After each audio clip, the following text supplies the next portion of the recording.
When they ask me how I did it, I say God taught me. When they truly wanted for me and what God truly wanted to do for me, you know, and so I was always getting distracted by the noise, and I was sitting there thinking like, life is so interesting. I mean, what happened to the young kid that liked to write poetry and loved to write? Because I used to love to write, and on my journey I went so deep in the dark to where I was drug addicted.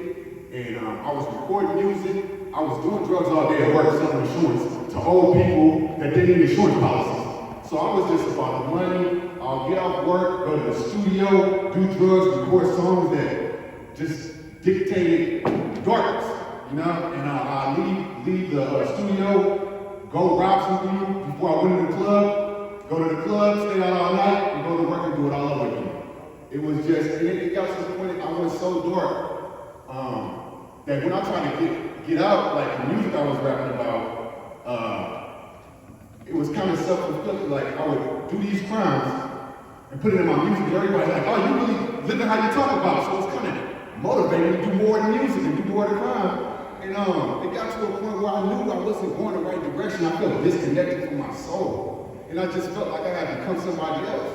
I was looking out the window. I thought this rapper, this crime criminal, that was me.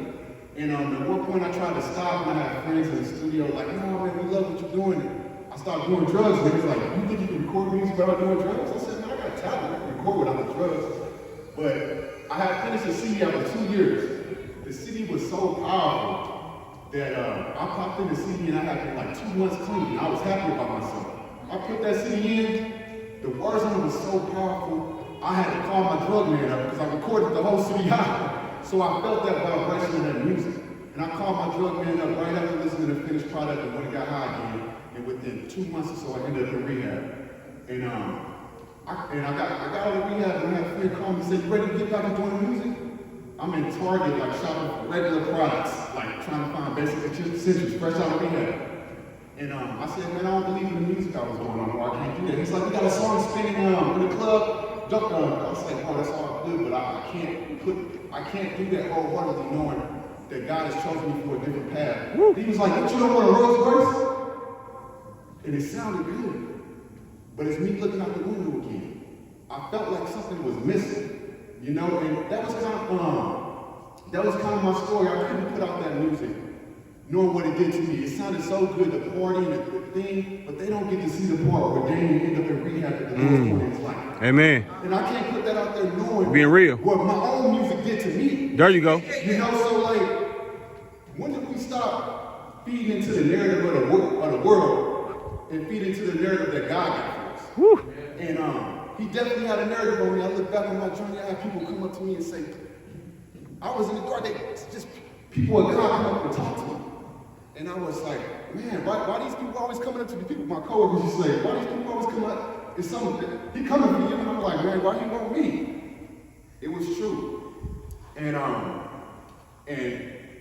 think that's what a lot of us do. We always looking for what we see with our eyes. And we always chasing these things. And even when I got a lot of success, new car, and it came up, and I always felt a level of emptiness. You know what I mean? Because there's a big distraction out here. And it's something I wrote the other day, and I just want to share this because I think this is important.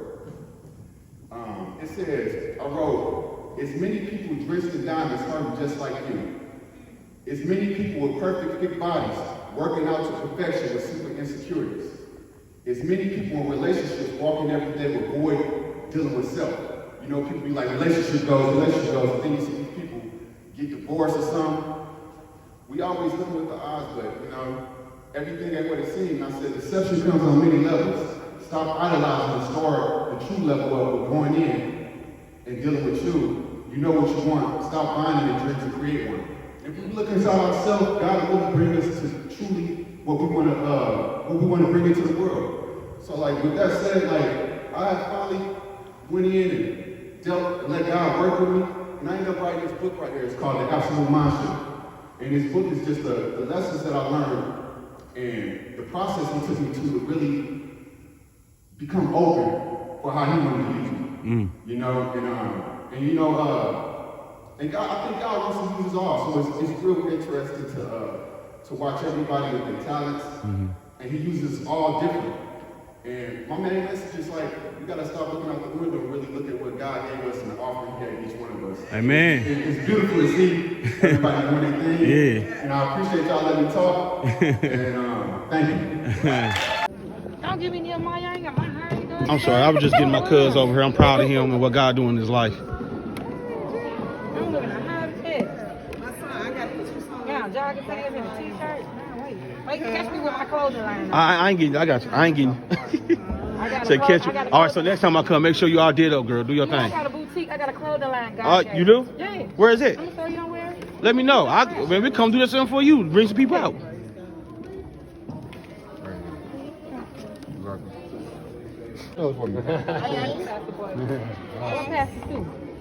She's doing some horse thing or there. She did a horse. Lord, we just bless this offering in the name of Jesus. We pray that you use it for the kingdom and for your glory, God. Multiply, cover it, blood of Jesus. Exactly where you want it to go. Exactly what you want it to do. We sow it as the seed, God, for increase and J-Mo, blessing. your phone on? Here, come get some video. You gotta do something while you're around. Oh.